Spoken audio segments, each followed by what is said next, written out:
Vitor, tem umas paradas, né, cara? O Diniz, ele é muito dogmático, né, cara? Ele parece que é assim, o que a gente chama de teimosia, ele leva para um lado meio de dogma, né, cara? Ele não consegue mudar algumas crenças dele e fica uma coisa meio quase fanática, às vezes, né? Assim, eu sou um cara que, como muitos, tinha uma admiração, e tenho ainda, né? Uma admiração muito grande, um reconhecimento muito grande da figura de Diniz e do que ele trouxe para o futebol brasileiro. Eu acho que os debates que a gente fazia sobre a escola brasileira de futebol, e representada nas figuras dos nossos técnicos históricos, inclusive, estava numa defasagem de você ver algum tipo de chispa, de faísca bacana, de ideias bacanas, um cara que parasse para falar e você fala, pô, esse maluco é inteligente pra caramba, cara, olha o que ele tá falando, olha a provocação que ele fez, olha o olhar que ele teve que ninguém teve, e se traduzia, no caso do Diniz, que era esse cara que trouxe esse frescor mesmo no debate sobre futebol no Brasil, se traduzia no jeito dele jogar, né, cara? Então, assim, é uma figura muito interessante para o futebol brasileiro, cara. Um cara que traz essas ideias diferentes e que, em campo, resgatando uma escola brasileira, inclusive, do jogo associado, da ofensividade, de manter a posse de bola, da qualidade dos jogadores, isso se traduzia num futebol muito diferente que deu muito certo em alguns momentos. E todo mundo, eu tenho um cunhado que é tricolor, né? E você vai se identificar certamente, né? Porra, meu cunhado tricolor, ele tem pavor do Diniz. Eu falava, cara, você é um ingrato. Você é um tremendo de um ingrato. Como é que você pode ter pavor do cara que fez vocês serem campeão da Libertadores com um time que ninguém apontava como nem postulante, né? Não era uma coisa que ao início do campeonato se apostasse um Fluminense campeão. Foi campeão, teve dedo do Diniz ali, não há como negar, né? E ele falava, cara, um dia você vai entender, um dia você vai entender. E aí agora a gente tem essa situação, né? O Diniz é o técnico do Vasco da Gama. Conversava com outro amigo meu, Paulo, que falava, cara, eu era o dinizista mais fanático, dizia o Paulo. Mais fanático. Eu não aguento, ele é maluco. E me parece, cara, que esses dogmas dele, essa coisa meio genial dele, essa coisa meio de uma inteligência privilegiada, um olhar de inteligente, bacana, que vê coisas diferentes, meio que acaba sendo o próprio risco dele mesmo, né, cara? Ele acaba se cegando, se nublando a própria visão por ter essa olhar tão bom, porque acaba ficando preso em umas coisas, né, cara? Não consegue, por exemplo, fazer, às vezes, o que é o mais fácil. Fazer o óbvio. Fazer as regras do futebol, que você não precisa ser estudioso como ele é, basta você ser um torcedor como a gente aqui que fica falando de futebol, que você sabe, meu amigo, se você despovoar o meio de campo, a tua ligação defesa e ataque não vai ficar tão boa. Se você despovoar o meio de campo, você pode criar espaço ali na frente que vai dar ruim. Coisas assim, sabe? Tô dando esse exemplo porque me veio o jogo do Corinthians na cabeça, né? O volante da zaga de imediato. Isso aí já virou padrão. No primeiro jogo dele com o Lanús, ele recua o Hugo Moura para zagueiro. No primeiro jogo. É muito óbvio, cara. E aí eu acho, cara, que para jogar para você, que já tô me estendendo aqui, mas é que o Vascaíno tá assim, viu, Vitor? O Vascaíno tá... Porra, dá um nervoso danado de você ver um potencial num técnico que os anos passam e ele ficou preso nas suas melhores qualidades e não consegue lidar com as coisas do futebol mais elementares. Vou pegar o exemplo do jogo de ontem. O jogo de ontem, cara, a galera passou anos zoando treinadores super vitoriosos como Vanderlei Luxemburgo, vou pegar o nosso Luxa aqui como exemplo, porque tá ultrapassado e tal, porque ele falava coisas que são verdades, talvez não tão objetivas e mais subjetivas, mas verdades, ao meu parecer, absolutas do futebol. Você saber cozinhar um jogo com um a mais contra o Ceará em São Januário, aos 30 do segundo tempo, com um a mais, minha gente. Você saber cozinhar um jogo é uma coisa elementar do futebol. Mas o Diniz não. O time do Diniz era um time que estava indo para o ataque, era um time que o jogo não mudou. A gente não tentou rodar a bola, a gente não tentou furar a bola, a gente não foi dar bundadinha na bandeirinha do escanteio. E o Vasco toma uma bola longa, que termina ali numa situação de mano, que tem uma falha bizarra do PH, logo do PH, né? Que não costuma falhar. E aí, depois do jogo, a impressão, na minha opinião equivocada, que pode ficar, mas o PH, justo o PH que não falhava, falhou. O Cocão, que, não tá em condição de jogo, falhou no primeiro gol. Então, são falhas levou a situação a acontecer, né? Perfeito. Foi, aproveitando antes do Vitor falar, boa noite, Vitor, prazer estar aqui com você. Eu estava no estádio ontem, e no estádio a gente não presta tanta atenção no jogo, igual quem está aqui na transmissão, trabalhando e tal. Então, tu tá ali tomando uma cerveja, conversando com os amigos e tal, tu não fica ali prestando atenção em tática e tal, tu tá curtindo ali o momento.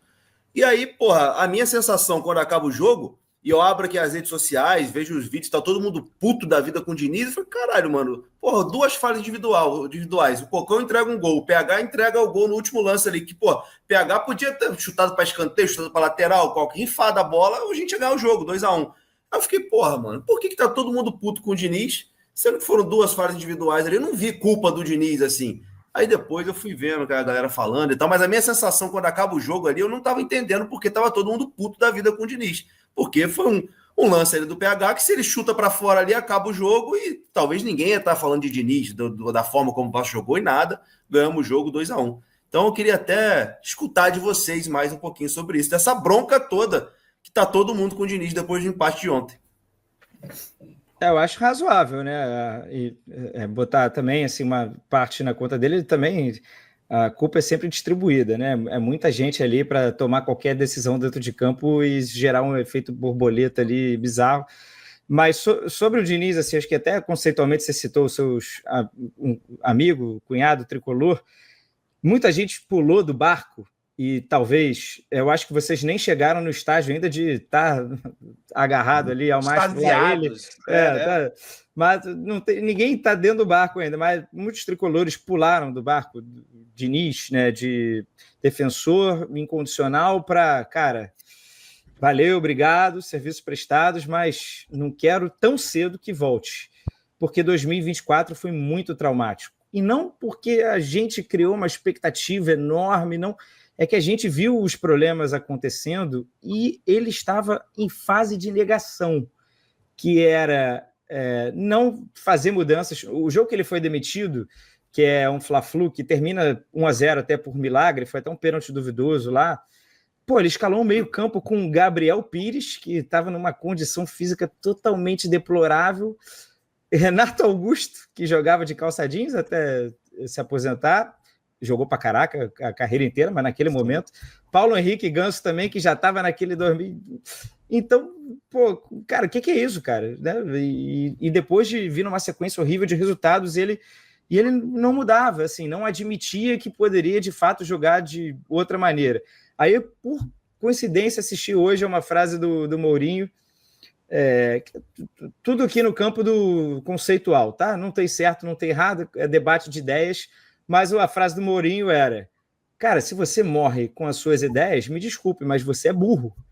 Se você morre agarrado às suas ideias, você é burro. E é uma frase até que faz a gente pensar, né? Mais uma vez, não tem certo, não tem errado. Foi por conta disso também que o Fluminense conseguiu virar contra o Inter no Beira-Rio. Os 2 gols construídos lá de trás, não teve chutão, não teve cruzamento, nem nada. Acho que, enfim... Não tem certo, não tem errado, mas é um pouco do Diniz, é a teimosia dele, é como ele é cabeça fechada. Aí ele vai na coletiva e a gente sabe, a gente também acompanha a coletiva, sabe que nem sempre também tem o melhor debate sugerido ali na coletiva. E ele já é um cara esquentado, ele já estava indo muito armado. Esse ano de 2024, ele estava indo para a coletiva já, meu irmão. Já chegava assim, caraca, quem eu vou atirar hoje? Aí tinha falava erro na saída de bola, aí ele já... Tem que ver o Magno Navarro imitando ele, que é demais, né? Aí ele já pegava. Aí ia pro fight e você via que estava tudo perdido, porque ele não estava a fim de tentar explicar as decisões dele, ou a cada escalação a gente via também que ele não queria mudar, e aí, enfim, ele acabou cavando um buraco gigantesco que fez muito tricolor pular desse barco. Assim, eu...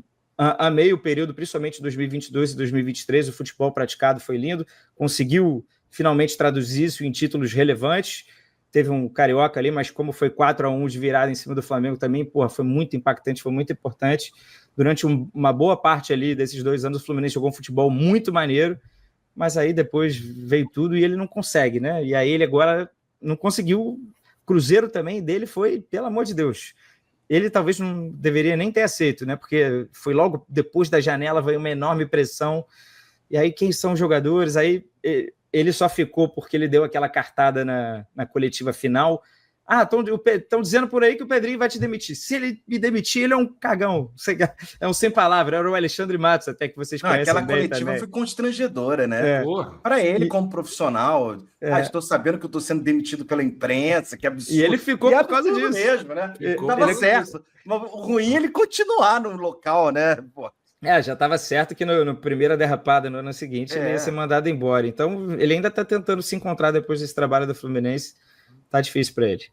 Pessoal, Danilo, fala rapidamente os números aqui que tem a ver com esses últimos 3 trabalhos que o Vitor citou, né, cara? É um momento muito ruim do Diniz, né? E acho que aquela experiência maluca Fluminense e seleção também não ajudou muito, né, cara? É um momento da carreira. Pra gente até ajudou, mas certamente para ele se queimou bastante ali também. Primeiro porque todo mundo sabe que é impossível. Cara, o trabalho do treinador de seleção brasileira, além de você ter que ver jogo, conversar até com treinadores, ter um acompanhamento. Cara, como é que quarta, domingo, jogando Brasileirão, você vai conseguir se preparar? Quem são os jogadores? Ele conhece os jogadores da Europa, mas ele não está acompanhando, não sabe como está jogando. Então era óbvio que a corda ia estourar para algum lado, graças a Deus estourou para a seleção brasileira, que está aí classificada da Copa, não tem problema nenhum. Né? Se o Brasil tivesse ficado fora da Copa, aí tudo bem, eu poderia vir aqui e falar, não, até que ganhar a Libertadores não foi tão bom assim, estamos fora da Copa. Mas não, então tá ótimo. Mas cara, é bem isso, né? Loucura ele ter aceitado aquele cargo. Bem lembrado aí.